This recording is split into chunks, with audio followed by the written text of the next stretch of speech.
മാനവസേന welfare സൊസൈറ്റിയുടെ ഭരത് ഗോപി പുരസ്കാരം നടൻ സലീം കുമാറിന്. ഓഗസ്റ്റ് 15-ന് ആറ്റിങ്ങലിൽ നടക്കുന്ന വാർഷികാഘോഷ ചടങ്ങിൽ പുരസ്കാരം സമ്മാനിക്കും. Kozhikode Eengapuzha MGM higher secondary സ്കൂളിൽ ബഷീർ ദിനാഘോഷം സംഘടിപ്പിച്ചു. പരിപാടി സംഘടിപ്പിച്ചത് വൈക്കം മുഹമ്മദ് ബഷീറിനെയും കൃതികളെയും പരിചയപ്പെടുത്തുന്ന ലക്ഷ്യത്തോടെ. മലയാള അധ്യാപകൻ ഷിജു ബഷീറിന്റെ വേഷമണിഞ്ഞ് പാത്തുമ്മയോടൊപ്പം ആടുമായി കുട്ടികൾക്കിടയിലെത്തിയത് കൗതുകമുണർത്തി.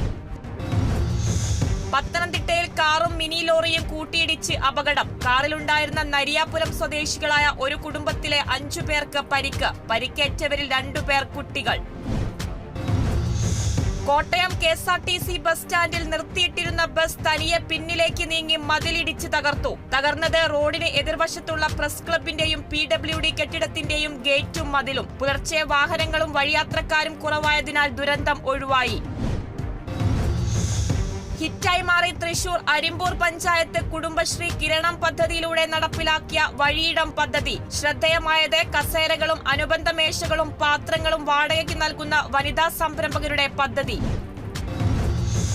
കൊല്ലം ശൂരനാട് വടക്ക് ഗ്രാമപഞ്ചായത്ത് 12-ാം വാർഡിൽ അംഗപരിമിതർക്കുള്ള പെട്ടിക്കടയുടെ ഉദ്ഘാടനവും താക്കോൽ കൈമാറ്റവും നടത്തി. പെട്ടിക്കട അനുവദിച്ചത് 2023-2024 വർഷത്തെ വാർഷിക പദ്ധതിയിൽ ഉൾപ്പെടുത്തി. ഉദ്ഘാടനം പഞ്ചായത്ത് പ്രസിഡന്റ് S. ശ്രീകുമാർ നിർവഹിച്ചു.